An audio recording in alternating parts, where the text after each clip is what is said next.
Este é o programa AgEvolution. Falamos sobre tendências, inovações e tecnologias que estão sendo aplicadas no agronegócio e estão borbulhando em laboratórios de centros de pesquisas e startups. No programa de hoje vamos acompanhar a formação de mais um hub tecnológico aqui em Londrina, idealizado pela Sociedade Rural do Paraná. Vamos conhecer algumas startups e as novas soluções que estão surgindo, inclusive no ramo da piscicultura. E mais, lá de Brasília, no Instituto Nacional de Meteorologia, vamos mostrar o aplicativo, que promete facilitar a vida do produtor na hora das decisões de colheita e de plantio. O segundo ciclo da aceleradora da Sociedade Rural do Paraná, sediada aqui em Londrina, começou em maio, com 4 startups selecionadas e 2 pré-aceleradas. O projeto começou ano passado, em maio de 2017, e contou com o apoio do Sebrae e do Senai aqui do Paraná. Aqui com o senhor Jorge Iraiua, que é secretário de Estado da Agricultura e Abastecimento do Paraná e também um dos idealizadores desse projeto. Nos conta um pouco o que motivou o senhor a investir na tecnologia do nosso setor. Olha, é porque nós observamos que outras ciências também estavam olhando para o agro. Então foi um momento interessante onde nós conseguimos conectar as ciências agrárias com outras ciências que eu diria são a tecnologia da informação, que aí trouxeram a IoT, inteligência artificial, algoritmos e também com as biotecnológicas. Ou seja, esse é o ambiente que estamos construindo em Londrina, é um verdadeiro ecossistema onde outros setores ajudarão a nós encontrarmos soluções para buscarmos eficiência no campo. Nós construímos aqui um fundo privado de 15 investidores que estarão aptos e prontos a ajudar essas pequenas startups no início, ou seja, o tal do capital anjo. E também já temos conexão com o fundo de private equity. No caso, são empresas que investem 2, 3 milhões em startups. Tanto é que a primeira startup originada aqui em 2016 recebeu aporte já e está sendo acelerado em São Paulo, em Piracicaba, onde esse fundo de São Paulo colocou dinheiro neles.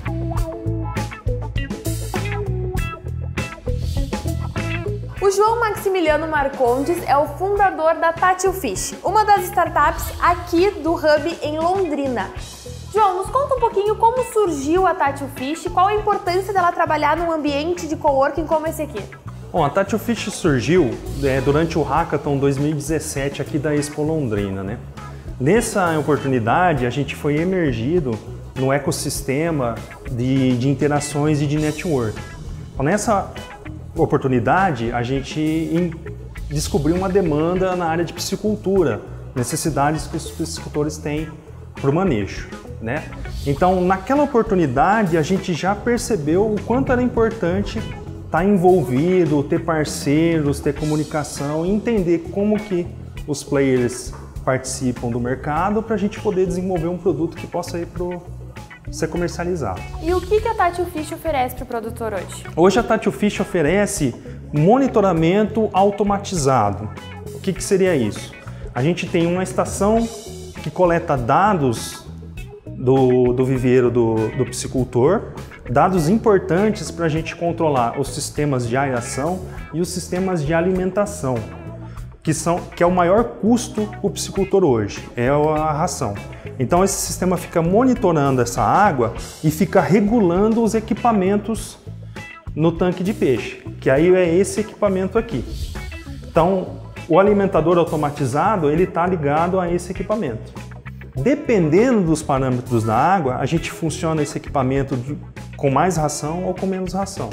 Dependendo da temperatura, por exemplo, o peixe vai se alimentar menos. Então a gente faz o equipamento funcionar menos. Então esses equipamentos aqui eles ficam próximos da área de produção? Exato, ele fica instalado normalmente num quadro elétrico na frente do tanque de peixe, né?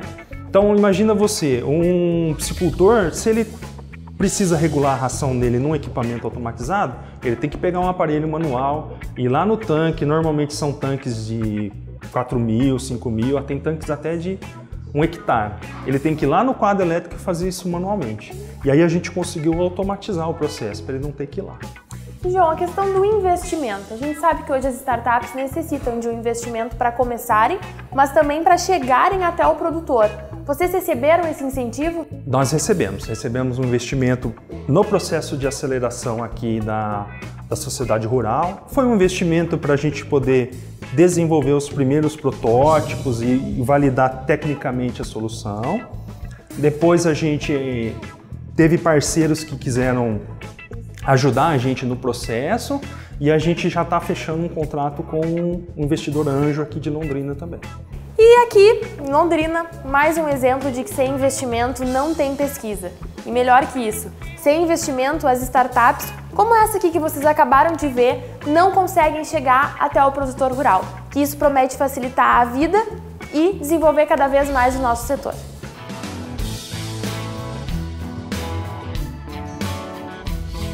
Conforme dito aqui, a Sociedade Rural do Paraná é a sediadora desse hub de tecnologia e inovação aqui em Londrina.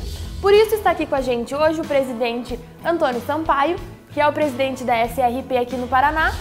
Presidente, nos conte um pouquinho a importância de ter esse hub aqui dentro, né? E como vai funcionar a construção futura.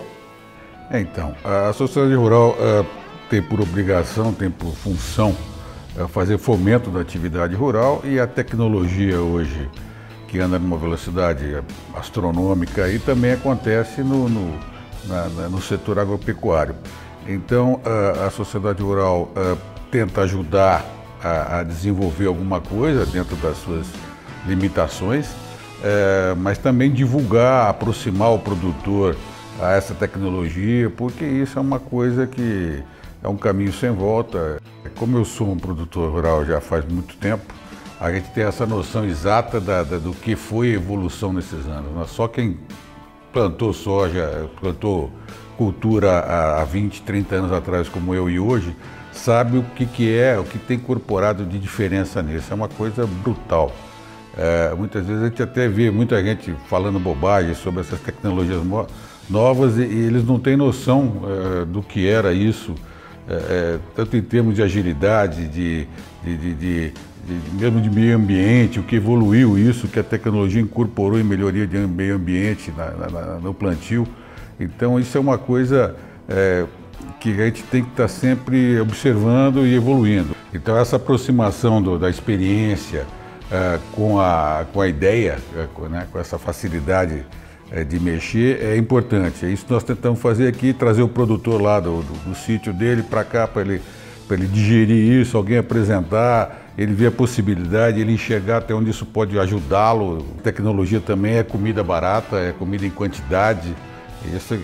Isso as pessoas têm que, muitas vezes, pede-se essa noção, né, de que a tecnologia é para facilitar. Não. Hoje nós temos comida em quantidade barata em função dessa evolução tecnológica. Tá? Isso tem que ter na cabeça. Isso é uma melhoria para o país em geral, né? O IAPAR, que é o Instituto Agronômico do Paraná, é um órgão de pesquisa vinculado à Secretaria de Agricultura e Abastecimento aqui do estado. Comigo o senhor Florindo Dalberto, que é o presidente do IAPAR, para nos contar um pouquinho da importância dessa instituição, que é essa mentoria para novos negócios, novas soluções que estão surgindo para o nosso setor, certo? Perfeitamente, acho que esse o foco hoje é a inovação. Inovação significa não apenas a realização da pesquisa, a construção do novo conhecimento, mas a sua utilização no chão de fábrica. O chão de fábrica para a agricultura é a propriedade agrícola, é a bacia hidrográfica, é o bioma, é o mercado, é a qualidade do produto, é o agricultor. Todo esse conjunto é que faz realmente a inovação acontecer. O greening é considerada a pior doença da citricultura mundial. Aqui em Londrina, uma nova tecnologia está sendo multiplicada para que produtores paranaenses consigam ter essa ferramenta para amenizar esse problema. Aqui com a gente a doutora Ana Maria Meneguin, que vai nos contar um pouco como essa tecnologia foi desenvolvida e como ela está sendo multiplicada aqui no Paraná. O HLB, ou greening, é uma doença causada por uma bactéria e essa bactéria ela é transmitida por um inseto vetor. Esse inseto é um inseto que se alimenta da seiva da planta. Quando ele se alimenta da seiva de uma planta contaminada com a bactéria, ele adquire essa bactéria e ao se alimentar de uma planta sadia, ele injeta a saliva e na saliva vai a bactéria e a planta se torna contaminada. E qual foi a importância dessa parceria público-privado para que essa tecnologia fosse desenvolvida de uma forma mais eficiente? Bom, com algumas limitações que nós temos atualmente, acho que é meio geral, a parceria ela é muito importante porque aproxima o setor privado da aplicação prática que a pesquisa desenvolve. E isso facilita muito, viabiliza a gente nós podermos divulgar e aplicar diretamente junto aos produtores e aplicar a pesquisa básica que nós desenvolvemos aqui no Instituto. A gente teve mais um exemplo aqui de que sem investimento não tem pesquisa e que essas parcerias são importantes para que essas soluções cheguem não só até o produtor, mas também garantam uma qualidade, produtos de qualidade para a população brasileira. E a gente teve aqui, no Paraná, mais um destaque no Brasil de uma sociedade que está fazendo a diferença e investindo na inovação no agronegócio. Mais uma prova de que sem investimento não tem pesquisa. E melhor, sem investimento não tem novas soluções para o nosso setor. No próximo bloco, vamos mostrar um aplicativo agroclimático que logo chegará no mercado e que vai facilitar as decisões dos produtores rurais dentro das porteiras.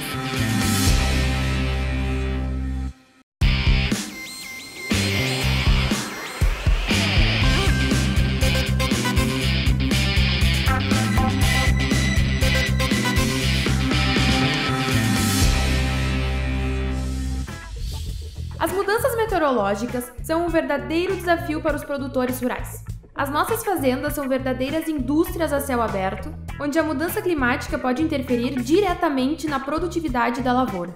Hoje estamos aqui em Brasília, no Instituto Nacional de Meteorologia, que criou um aplicativo que está sendo melhorado para garantir uma maior assertividade na hora das decisões do produtor rural, tanto na hora do plantio quanto na colheita. Aqui temos o Gilberto Bonatti, que é consultor de modelagem numérica, que vai nos explicar um pouquinho como todas essas informações podem chegar nesse aplicativo e auxiliar o produtor rural. Bom, as informações que chegam nesse aplicativo utilizam como condição inicial, de entrada, os dados de modelo de previsão numérica de tempo. O que é o modelo de previsão numérica de tempo? É um software de computador que é processado no supercomputador. E como que ele funciona? Por exemplo, o Brasil tem várias estações meteorológicas espalhadas por toda a superfície, em vários pontos diferentes. Tem também dados de informação do oceano, que são boias, radiosondagens soltadas por balões meteorológicos, dados de satélite. Todas essas informações são juntadas em arquivos que vão funcionar como uma condição inicial para o modelo. Então, essa condição inicial alimenta o modelo numérico, que através de equações matemáticas e físicas vão dar uma previsão, por exemplo, de várias variáveis meteorológicas, precipitação, temperatura, umidade, até para os próximos 7 dias. O pesquisador nos mostrou um exemplo de previsão numérica para toda a América do Sul e uma resolução horizontal de até 7 km, como se dividíssemos toda a América do Sul em quadradinhos separados com uma resolução altíssima. Por exemplo, mostrando o campo de precipitação com o de pressão, você consegue saber toda a previsão de chuvas de hora em hora, a cada 3 horas ou acumulada em 24 horas para toda a América do Sul. Isso daí que alimenta não só o campo de precipitação, mas índices de estabilidade, temperatura, umidade do solo, tudo que vai dar um suporte ao meteorologista e ao agricultor na previsão e no plantio. Agora que já sabemos da existência do aplicativo, o José Maurício Guedes, que é consultor da tecnologia da informação, vai nos contar um pouquinho como esses dados são processados para chegar de forma eficiente até o produtor rural. Sim. Bom, em meteorologia existe uma frase que descreve bastante a importância e o uso de supermáquinas ou supercomputadores. Diz o seguinte, que não há computador grande para meteorologia. E por que isso acontece? Se você imaginar então a atmosfera que tem que ser digitalizada, transformando todos os dados que são captados por estações automáticas, por satélites, por radares, por boias oceânicas, todo tipo de dado que é coletado, isso tudo é unificado em um arquivo digital. E ao acontecer isso, esses modelos numéricos têm que trabalhar com os inúmeros pontos, os milhares de pontos que são representados dentro de um arquivo digital para ter essa atmosfera montada. Tá? Então imagine o seguinte, Em coordenadas x, y, z, você tem 3 coordenadas. Eu tenho latitude, longitude e altitude. Depois disso eu ainda tenho tempo, porque eu faço uma simulação no tempo. E depois disso eu tenho ainda para cada um desses pontos dezenas e dezenas de variáveis meteorológicas que são calculadas. A quantidade de informação de uma só amostra já é gigantesca.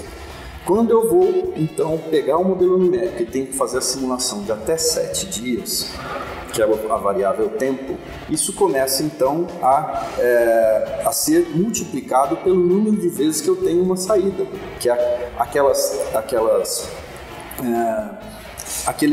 várias imagens que são mostradas em sequência, elas estão com intervalo, às vezes, de 1 hora, às vezes de 15 minutos, entre uma e outra.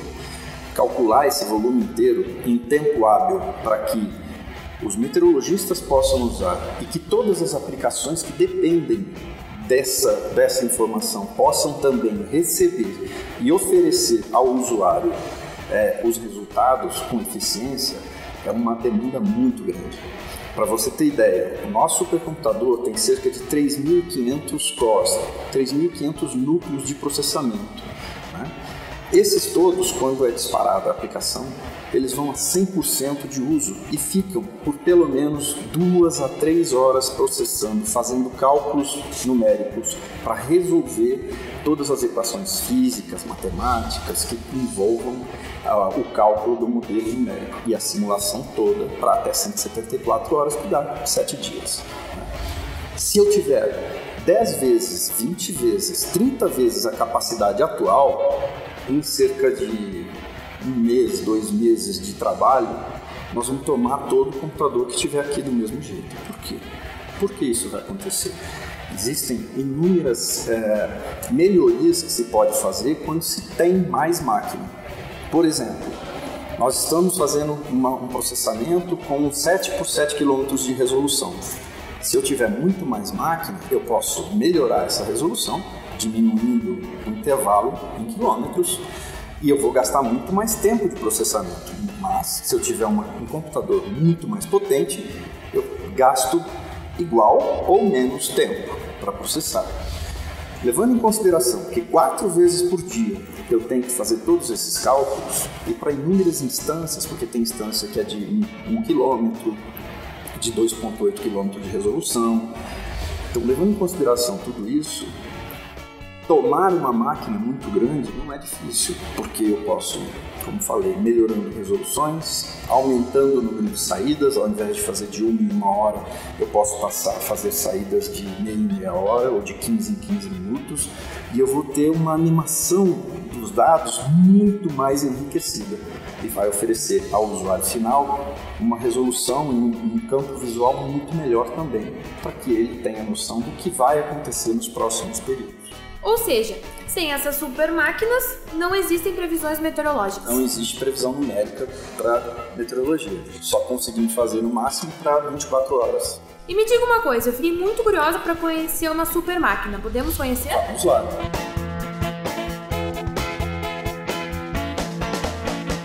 E agora que você conheceu o supercomputador do INMET e a importância dele para que todo o país tenha previsões do tempo, a meteorologista Ingrid Peixoto vai explicar como funciona o novo aplicativo climático que foi desenvolvido pelo Instituto Nacional de Meteorologia em parceria com a Somorelite.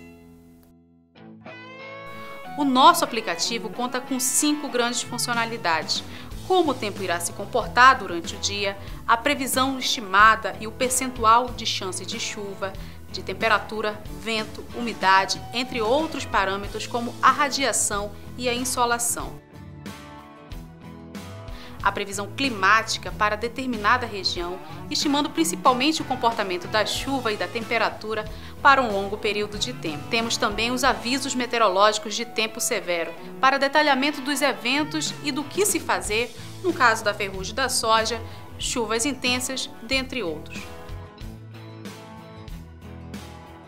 Balanço hídrico nos permite uma comparação climática nas diferentes localidades, ou seja, a sazonalidade. Saber se vai haver um período de chuva, de seca, de transição entre estação e, principalmente, é importantíssimo para o planejamento agrícola. Estamos aqui no Instituto Nacional de Meteorologia, em Brasília, com o diretor Francisco de Assis Diniz, que vai nos contar um pouquinho da importância do INMET para a agricultura brasileira.